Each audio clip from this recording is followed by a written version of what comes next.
Stadium for Week 17. The Rams finished this 2024 schedule with back-to-back home games. Maurice Jones-Drew, DeMarco Farr, and J.B. Long from 1-4 to winners of 4 in a row and in control of their own NFC West destiny.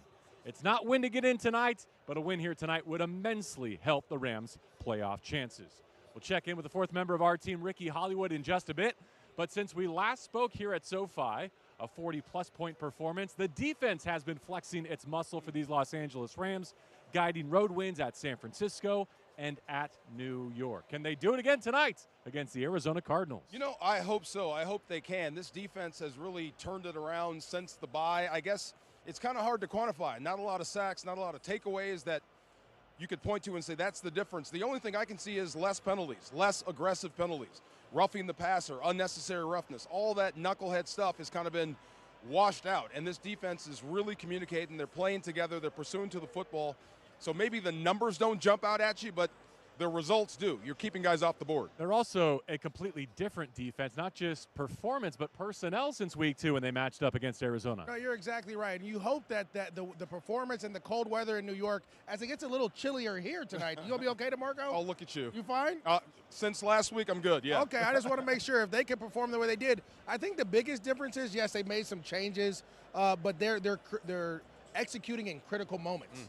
Right? They're getting off the field on third downs. They're affecting the quarterback on second downs. And when they get into the red zone, they find a way to kind of bow up a little bit, and they hold teams to field goals. And that's important as you get into the playoffs. We always know 3 doesn't match 7. So if you could hold a team to 3, let them drive down and hold them to 3, it gives your team a chance. All right, so James Conner will go, their star running back, but they'll be without both of their starting offensive tackles. It feels like an edge rush type of night for this LA defense, but they got to stick to their principles. Oh, it's an edge day. You've got Kyler Murray, but I'm glad you said that. Connor is the lead guy, and you've got to crash down on him. First, you have to earn the right to rush the passer, get after Kyler Murray, but you got to do that by going through Connor. So not having your tackle is going to be huge. Looking for a big day out of Byron Young, looking for a big day out of Jared Verse. Those guys have got to lead the way. You've got to crash down and keep Kyler Murray contained. Easier said than done, but look for that to happen today. Yeah, to me, anytime you play the Cardinals, it feels like it has to be your D tackles. I know the edges, the tackles are out, so you want the edges to win, but Kyler does such a great job of getting out of that type of pressure. It's impossible to stop. But forcing him to step up into a pocket where that pocket's collapsing because of 2 D tackles, that's been the success the Rams have had. So to me, Braden Fisk and Kobe Turner have to find a way to win. Even though those guys, their starters are still there, and your DNs are going to win, those D tackles have to win early and often. What do you think Chris Shula has done to help improve this defense, but also learning the personnel at his disposal and leveraging it to the best of his ability? You know, I think the best thing he's done is stay consistent. Now, I think he's married the way he likes to call games to how young his defense is, and they're still learning. They've been in playoff mode for 4 or 5 weeks, so he hasn't changed his tune whatsoever, except when he can dial it up and go after you, get after quarterbacks. When they feel like we've seen their playbook, we know what they're about, he can dial it up and send people towards the quarterback. But he's been excellent this year. He's learned as much as the defense, but he has stayed the course. He hasn't gotten too high, too low, and he's kept his group together. Yeah, to me, it's really disguising coverages, what's really helped them in the back end. They've struggled a little bit letting some guys go, but they've disguised cover 2, making it look like a single high safety, drop it into a cover 2 shell, which forces the quarterback to what? Hitch one extra time to allow that rush to get there. And to me, when you have that type of rush and that front 4 that can get to the quarterback, a quarterback holding on the ball a millisecond is going to allow those guys to get there. And they've done a great job of doing that. Glad you're with us for the Rams pregame show delivered by Little Caesars. Let's turn our attention to the offense now. It's been a real patient, I think, disciplined approach by Sean McVay and Matthew Stafford in adverse weather conditions the last couple of weeks. Last time they were here, they put up 44. We're going to see more of that tonight?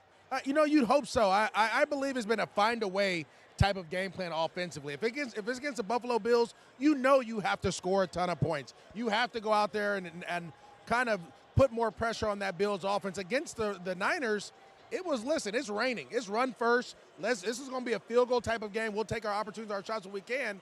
Then when you go to New York, it was the same thing. We have to respond to how the Jets started that game. We have to go out there and respond. They started faster in the first quarter. They still didn't score. But this is the thing. You got them down the 1-yard line. The Jets go down and score, and then you respond. And so whatever it takes to win, to me, tonight is going to be a big Kyron, a big play-action day as well. You need to get that play-action, those guys on the outside.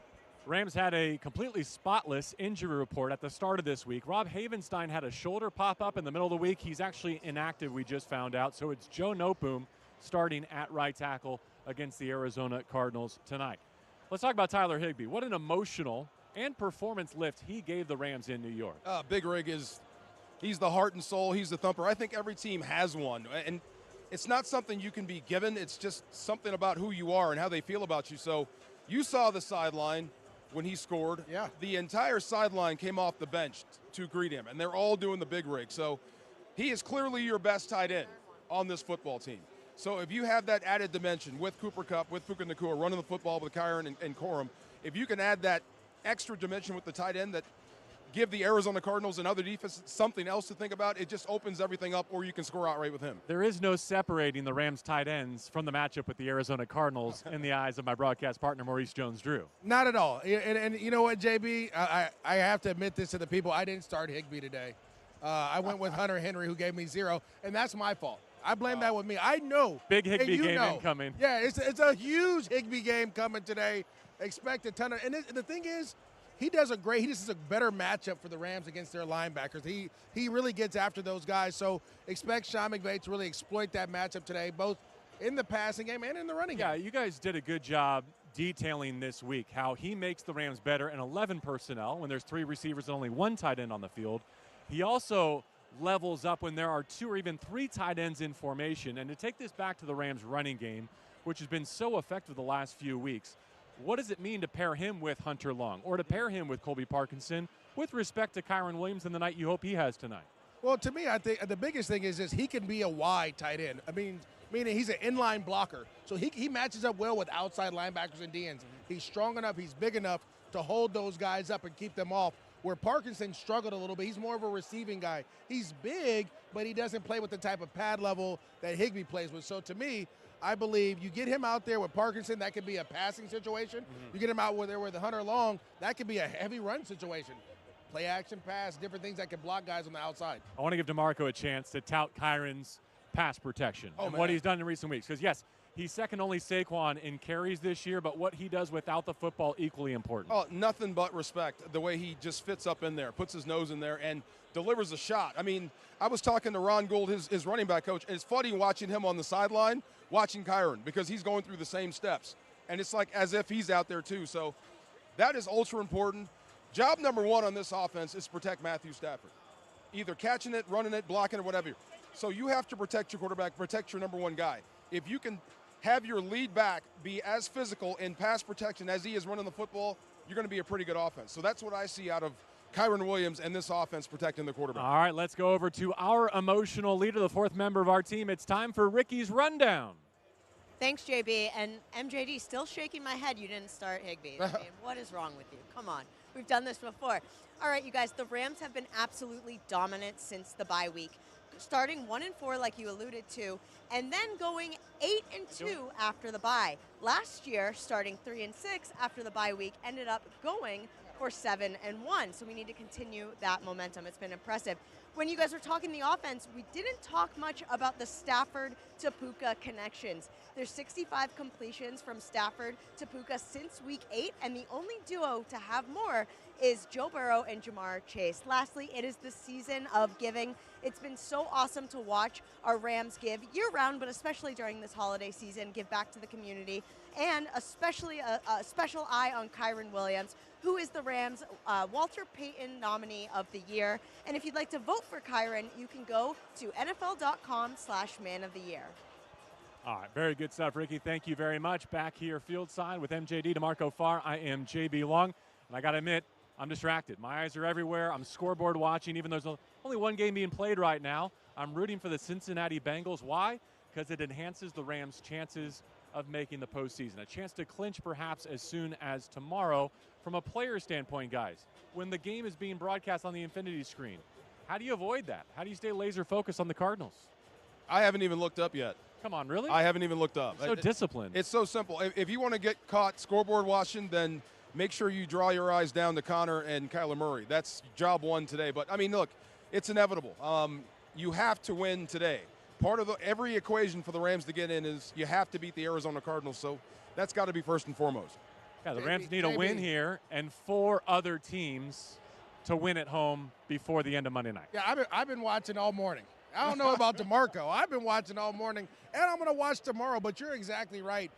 I've been in this situation before on both sides of it, as the Arizona Cardinals and as the Rams, a win and get in type of situation with help or whatever it may be. The only way you do it is you focus on every play at one. You got to get singly focused on your job every play. If you do that, you're fine. Now, I've been on the other side of it too, where we were like, come on, such and such. Right. And they never do it for you anyway. So you have to take care of your business first, and then you'll wait and be able to watch and eat chips and watch the games tomorrow. You know, DeMarco, you mentioned Connor there, and there is a question, what does Arizona have to play for, right? They've already been eliminated from contention, and yet Kyler's starting, and Budda Baker's starting, and James Conner had every reason with the knee injury last week in Carolina to just say, you know what, I'll see you in 2025. I'm going to sit these last 2 out. He's going tonight. That should tell you the type of Cardinals team you're about to face. That means a lot. So I know we point up north to that team up north. That's our biggest rival. I don't know how Arizona feels about the Rams. I know if this was San Francisco, what beyond their mind is knocking you out. So maybe that's on the Arizona Cardinals' mind. But it does not matter. Like I said, you've been in playoff mode for about the past 5 weeks. This is nothing new. This team wants to beat you. You got to play your best game. Let's hope you get it done. It is time for the delivery of the game, delivered by Little Caesars, the official pizza of the LA Rams. We're going to take a look at who will deliver tonight against Arizona. DeMarco, you have the lead. You know, I'm looking around. I'm looking up for the first time. I'm looking for crowd noise because we talk about Jared Verse. We talk about Byron Allen. Jared Verse told me the difference between him in week 2 and now is he's not doing his own thing. Less going rogue. He's playing more of a complete defensive unit. Like, I have a job to do within this scheme. Week 2, he thought he had to do everything. So, look, they're going to be out. But what helps a good edge rush? Crowd noise. I like what Seattle did to Arizona up there. It was so loud, Kyren couldn't hear. It got into him, into his head. They sacked him 5 times. Hopefully, SoFi will bring the noise, bring the energy, so the rush will get to Kyler Murray. Yeah, for me, it's going to be Kyren Williams. And it brings me all the way back to 2018, JB, where I took it personal. I took it personal that the Rams went and got C.J. Anderson off the couch. And he went out there, and he literally took over that game against the Arizona Cardinals in Arizona. I hope Kyren takes it personal as James Conner shows up, and they believe that they can win. They're still raving about that Week 2 victory, 41-0. Kyren has to come out and be that guy. I believe if he gets 25 to 30 touches today, that's where the Rams want to be because the game script will be dictating that, and he'll be putting yards on the board.